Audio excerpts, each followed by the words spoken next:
आज तीन खास मेहमान चर्चा में हमारे साथ जुड़ रहे हैं। Major general SK Singh sir हमारे साथ जुड़ चुके हैं। सर जय हिंद आपको। जय हिंद। जय हिंद। मेजर मोहम्मद अली शाह सर भी हमारे साथ जुड़ चुके हैं। जय हिंद सर आपको भी। जय हिंद राजेश जी। डॉक्टर राम श्रीवास्तव विदेश मामलों के जानकार, आपको भी जय हिंद। जय हिंद राजेश जी। मेजर मोहम्मद अली शाह सर, मैं आपके पास आ रहा हूं। आर्मी चीफ ये भी बोलते हैं कि एलएसी पर तनाव कम करने के लिए लगातार सेना और सरकार के बीच बातचीत चल रही है। सेना स्तर पे भी और सरकार के स्तर पे भी बातचीत कर रही है, लेकिन हम किसी भी हालात से निपटने के लिए तैयार हैं। पाकिस्तान पे बोलते हैं कि सीज फायर कायम है, लेकिन अच्छी बात है, लेकिन एलओसी उस पार अभी भी टेररिस्ट कैंप एक्टिव हैं, जो एक बड़ी चुनौती है। और अब उन्होंने पीर पंजाल की जो पहाड़ियां हैं, कहें कि उसके आसपास उन्होंने टारगेट किलिंग शुरू की है, जो एक और बड़ी चुनौती बनी हुई है। बिल्कुल राजेश जी, ये बहुत जो चौंका देने वाली बात है, बल्कि ये चिंताजनक बात है। और कि इन्होंने टारगेट किलिंग शुरू कर दी है। ये पूछते हैं आके घर में घुस के कि भाई, और उसके हिसाब से नाम पूछते हैं, फिर ये टारगेट करके किलिंग करते हैं। इनका ये मुलायजा ये लोग पहले से करते होंगे। इनने ऑलरेडी ये सोच लिया होगा कि ठीक है, इस घर को यहां पे निशाना बनाना है। और ये बहुत ही एक बहुत ही गलत प्रेसिडेंसी शुरू हो रहा है। तो हमारी सेना जो है एक तरीके से बहुत ही तैनात है किसी भी इनका मुंह तोड़ जवाब देने के लिए। इनको खदेड़ खदेड़ के खोज के वहां से एक एक करके, अक्सर क्या होता है ना, देखिए जो रजौरी बेल्ट हो गई, रजौरी, पूंछ या पोनी, रियासी या सुंदरबनी, नौशेरा, अखनूर, जम्मू से इस पार जाते हैं। अगर हम श्रीनगर नहीं गए, इस पार चले गए, तो यहां पे अक्सर अनुमान देखा ऐसा हुआ गया, ऐसा मानते हैं कि हालांकि वहां पे मैंने भी सर्विस करी है, वहां पे हम लोग क्या होता है कि armed forces special power act वहां पे लागू है। हम लोग कई मर्तबा इसका पूरा प्रयोग वहां पे नहीं करते हैं, ये सोच के कि भाई इंसान वहां पे सिविलियन पॉपुलेशन है, बुरा मान जाएगी, ये कर देगी, तो भाईबंदी से पेश आते हैं। मेरे ख्याल से अब वक्त आ गया है, कोई भाईबंदी से किसी के साथ पेश नहीं आना है, सबकी थराथर तलाशी लेनी है। किसी पे भी शक हुआ, 24 आवर्स अरेस्ट, वो आर्मी के पास पावर है। उसके बाद 24 घंटे के बाद वो पुलिस में वो अलग बात है, वो एग्रेसिवली करनी है, वो इस्तेमाल। जब आर्मी चीफ पे बयान देते हैं सर, आर्मी चीफ जब अपने बयान में चीन और पाकिस्तान को शामिल करते हैं और एक साथ में बोलते हैं कि हम चुनौती से निपटने के लिए तैयार हैं, तो मेजर मोहम्मद अली शाह सर, क्या संकेत उन देशों के लिए होता है जिन पर वो बात करते हैं? बिल्कुल उनके लिए भी है, और एक तरीके से हमारे आवाम को भी वो आश्वासन, वो भरोसा दिखाने के लिए है कि भाई हम लोग हैं, आप चिंता मत करिए, अपना काम करिए, हम फौजी यहां पे हैं, हम संभाल लेंगे इनको।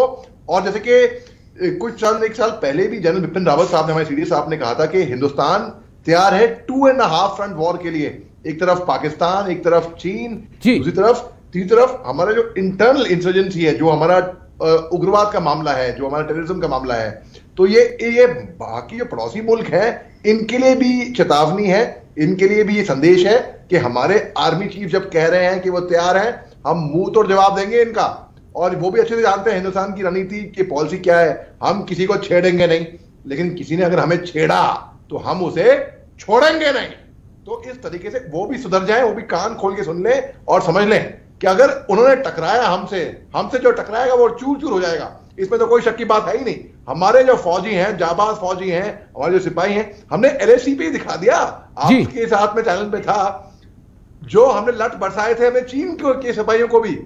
भलाई वो जो वायरल वीडियो था वो 9 दिसंबर का तावांग का ना हो, भलाई किसी ने पुष्टि नहीं करी है, लेकिन टेक्नोलॉजी के जरिए तो जाहिर हो रहा है ना, जिस तरीके से हमारे बहादुर जाबाज फौजियों ने अपनी जान की परवाह ना कर अपनी जान की बाजी लगाकर अपने कूद पड़ते हैं दुश्मन के आगे, और ताकि हमारे मुल्क के लोग हिफाजत से रहें, सुरक्षित रहें, महफूज रहें, अच्छी तरीके से रातों को सो सके।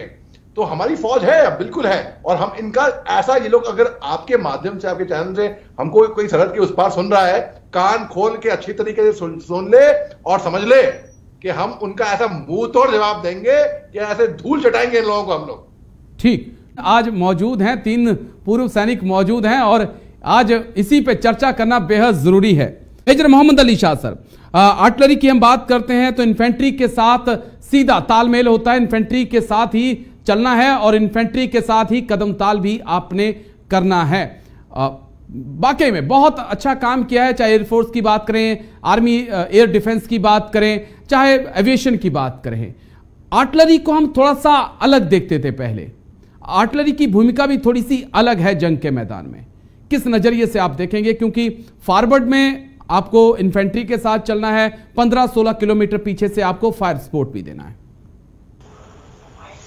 बहुत ही अच्छा आपका सवाल है राजेश जी। देखिए, बात ऐसी है कि क्योंकि जनरल साहब हैं, आप हैं, मैं, हमने सबने अपने अपने गन फायर करे हैं, अपने चाहे 130 mm हो, चाहे 155 हो, चाहे 105 mm IFG हो, अपने अपने तरीके से हमने अपनी अपनी रॉकेट्स हो, अपनी तरफ से गन फायर करे हमने।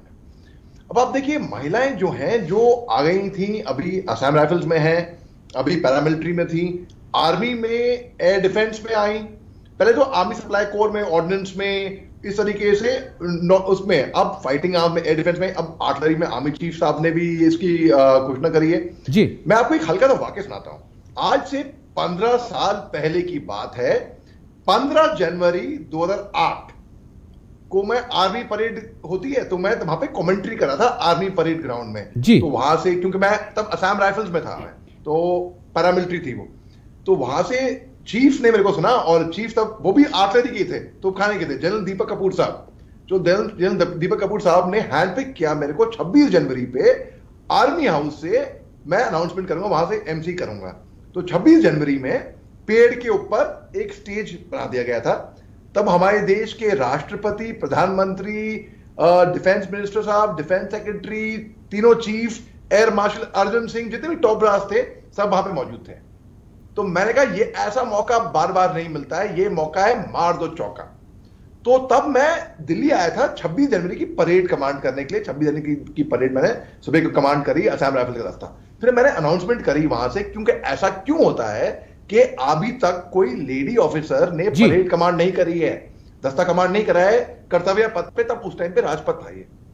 तो ये कहीं ना कहीं मैं क्रेडिट नहीं ले रहा उसका, मगर मैं कहूंगा कि यूनिवर्स कंस्पायर करता है जो हम चाहते हैं दूसरों के लिए भी। ये कहीं ना कहीं ये यूनिवर्स में घुरी बात। 11 साल के बाद 2019 में मेजर खुशबू कन्वर ने वही दस्ता, असम राइफल्स का ही दस्ता कमांड किया, जिनके फादर एक बस कंडक्टर हैं। इन्होंने पूरी जिंदगी अपनी स्कॉलरशिप पे पढ़े हैं। बहुत काबिल तारीफ की बात है ये, उनको मैं पर्सनली जानता हूं। भाई क्या सोचिए, क्या इंस्पिरेशन है जी। तो जब वो मैजेस्टिक कर्तव्य पथ, तब राजपथ था, उस पर ये मार्च कर सकती हैं, जब महिलाएं यहां पे मार्च करती, तो आर्टिलरी की अब तकनीकी बात पे आते हैं।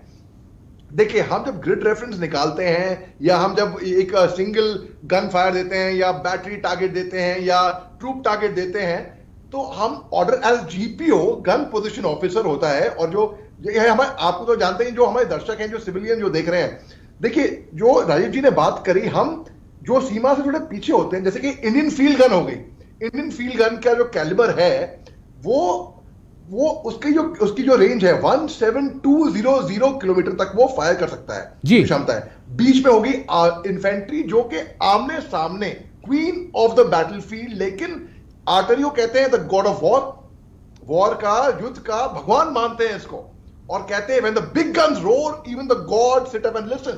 जब आर्टिलरी की जब तोपें बरसती हैं, तो ऐसा कहा जाता है हमारे उसमें, हमारे सिविलियंस को बोल रहा हूं, तो भगवान भी सुन के उनकी आवाज सुनते हैं आर्टिलरी की, ऐसा कहा जाता है। बिल्कुल। तो जब हम फायर कर रहे हैं, तो ये लेडी ऑफिसर वो काम बखूबी निभा पाएंगी, क्योंकि वो कैलकुलेट कर देंगी। जो टेक्निकल असिस्टेंट होता है, TA होता है, ऑपरेटर होता है, वो ग्रिड रेफरेंस दे देंगे, वो ऑर्डर पास करेंगे। और जो OP ऑफिसर रहेगा, जब अगर वो महिला होंगी, तो आमने सामने होंगी दुश्मन के, तो बिल्कुल फेस टू फेस दुश्मन दिखेगा, तो वो गोला अगर ग्रिड, मगर हाँ, इसमें कैच ये है कि अगर ग्रिड रेफरेंस या लूज राउंड फायर हुआ, तो ये माफ नहीं होता है, उसमें कोई माफी नहीं है। वो कैलकुलेशन बिल्कुल, वो तो एक मेल ऑफिसर से भी हो सकता है। तो मैं भी इसका स्वागत करता हूं, और मेरे ख्याल से ये बहुत ही अच्छा स्टेप है, और इसकी दाद होनी चाहिए। चलिए, बहुत प्रोग्रेस तरक्की के राह। डॉक्टर राम, मैं पहले तो सिंह साहब का और शाह साहब का शुक्रिया अदा करूंगा। उन्होंने बहुत अच्छे ढंग से आर्टिलरी के महत्व को बताया, तोपखाने के महत्व को बताया। हम कोशिश करेंगे। मेजर मोहम्मद अली शाह सर, मैं आपके पास आ रहा हूं। नारगानो काराबाग की वो जंग हम भूले नहीं है, जिसने ड्रोन की ताकत दुनिया को दिखाई थी। अब वही आर्मीनिया रूस से दूर जा रहा है, उसने आरोप लगाया है कि रूस हमारे साथ खड़े होने की बजाय अजरबैजान के साथ खड़ा हो रहा है और अमेरिका की तरफ शिफ्ट कर रहा है। ये दोनों ही देश कभी रूस का हिस्सा थे, संयुक्त यूएसएसआर के हिस्सा थे। किस नजरिए से आप इस पूरी खबर को देखेंगे?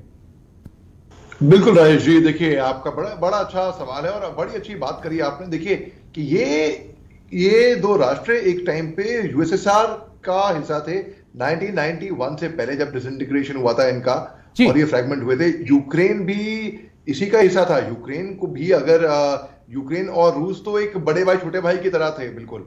आज की तारीख में देखिए दोनों एक दूसरे पे गला काटने में मर रहे हैं। और जो ड्रोन्स का जो इस्तेमाल हो रहा है, ड्रोन्स का इस्तेमाल, ये नया मॉडर्नाइज वेपन है, ये वेपन ऑफ द फ्यूचर है। पूरी टैंक आर्मर्ड कोर की पूरी ब्रिगेड तहस नहस हो गई थी आर्मेनिया और इसके युद्ध में। आप देखिए ड्रोन्स का इस्तेमाल, बल्कि पाकिस्तान भी थोड़ा शातिर हो रहा है जी, तो वो ड्रोन्स का इस्तेमाल करने लग गए। हमारे बॉर्डर पे भी वो कभी नारकोटिक गिरा देगा, कभी हथियार गिरा देगा पंजाब बॉर्डर पे। क्या मतलब? अब आप देखिए 2 जनवरी 2020 को ईरान के, बल्कि ईरान के जो चीफ थे जनरल सुलेमानी, ईरान की जो आर्मी के चीफ थे, बगदाद में अमेरिका ने ड्रोन से ही इनको उड़ा दिया था। ठीक सर। तो ड्रोन इतना घातक अब हथियार हो गया है, बल्कि सतवारी कैंट में जम्मू में पिछले साल कुछ महीनों पहले, बल्कि वहां पे एक ड्रोन से एक वहां पे हमारा MI-17 हेलीकॉप्टर था और ATC टावर था, उसको उड़ाने की कोशिश की, लेकिन वो कामयाब नहीं हो पाए। बिल्कुल वो एग्जीक्यूशन या तो विंड। ड्रोन्स एक ऐसा हथियार है जिसके बिल्कुल आगे जाके वेपन ऑफ द फ्यूचर है। कामाकाजी ड्रोन होते हैं, इजरायली ड्रोन होते हैं। हमने भी 4 ड्रोन लिए हैं इजराइल से लीज पे, जो हम लाइन ऑफ एक्चुअल कंट्रोल पे लगाएंगे, ताकि हम चीनियों की जो बदतमीजियां हैं उनको भी हम आने वाले वक्त में ड्रोन बड़ा खतरा, यही कहना चाहते हैं, खा गए। चलिए बहुत बहुत शुक्रिया आपका major general SK Singh sir, major Mohammad Ali Shah sir, आपका बहुत बहुत शुक्रिया। और डॉक्टर राम श्रीवास्तव जी, आपका बहुत बहुत शुक्रिया मेरे साथ इस खास चर्चा में जुड़ने के लिए।